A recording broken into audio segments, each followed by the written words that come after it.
Tous les premiers samedis de chaque mois, on organise une manifestation contre le pass sanitaire et la vie trop chère, les augmentations et tout ce qui va avec.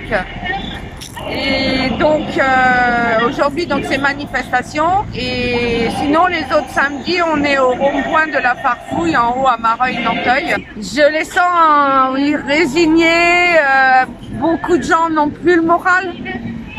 C'est une hécatombe au niveau moral, les gens ils n'en peuvent plus, ils sont tristes, agressifs même des fois. Peut-être c'est aussi, là on va être en période électorale, il y a des récupérations aussi, peut-être aussi des partis. Il y a plein de choses qui fait que, de toute manière, vu les salaires qu'on a, on peut pas vivre. On a des interdictions partout. Tout ce qu'on veut faire, il faut justifier, il faut... Si on a été sage, en fait, on a le droit de faire, et sinon, on peut rien faire. Là, j'ai reçu mes factures. Rien que mes charges communes, elles ont augmenté. Donc, tout augmente. Les salaires, non. Une fois qu'on a tout payé, il nous reste plus rien, limite pour manger. Et encore, maintenant, quand on va faire des courses, pour une personne, c'est minimum... entre 60 et 80 euros, suivant de ce qu'on a besoin et en prenant le minimum. Donc sur un mois, il y a 4 semaines, 80 euros par semaine sur 4, ça fait 320 euros. Et quand on a moins de 1000 euros et qu'on a déjà 60% des factures qui sont parties. Ouais, s'ils sont Moi, pas... je suis pas vaccinée, hein. Ouais. Donc je vais pas au restaurant, je vais pas au cinéma. Ouais, c'est ça que je voulais dire. Oui. Ça, Mais d'un autre côté, même sans être vaccinée, je n'ai pas les moyens d'y aller. Donc moi, personnellement, j'ai des amis qui se sont vaccinés. Au jour d'aujourd'hui, elles sont malades. Elles ont des séquelles dues au vaccin. Donc, personnellement, va se faire vacciner qui veut, il n'y a pas de souci. Mais bon, moi, je sais que j'ai une petite voix à l'intérieur qui me dit non, si tu y vas, il y aura des résultats négatifs.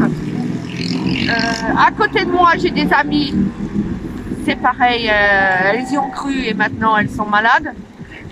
Parce que la principale revendication quand même, c'est les carburants, les taxes et tout ça. Oui.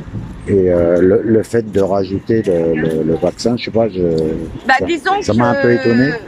On a fait des marches tout l'été contre le pass sanitaire. Au mois de septembre, tout a flambé au niveau des prix et tout. Donc, on ne peut pas laisser passer tout ça, en fait. Donc, on a regroupé les deux. Parce que, de toute manière, s'occuper d'une chose où on n'aboutit à rien, et pendant ce temps-là, il y a autre chose qui va encore augmenter et nous assassiner. Donc, on regroupe tout et on se bat pour tout ce qui va pas, en fait. C'est pas qu'une chose qui va pas. C'est qu'il y a beaucoup de choses, trop de choses qui ne vont pas. Donc vous êtes Monsieur Boulico Maurice, Oui, c'est ça. retraité. Retraité, 74 ans. Et qu'est-ce qui vous motive de vous battez pour les enfants, actuellement, enfants, petits-enfants seulement?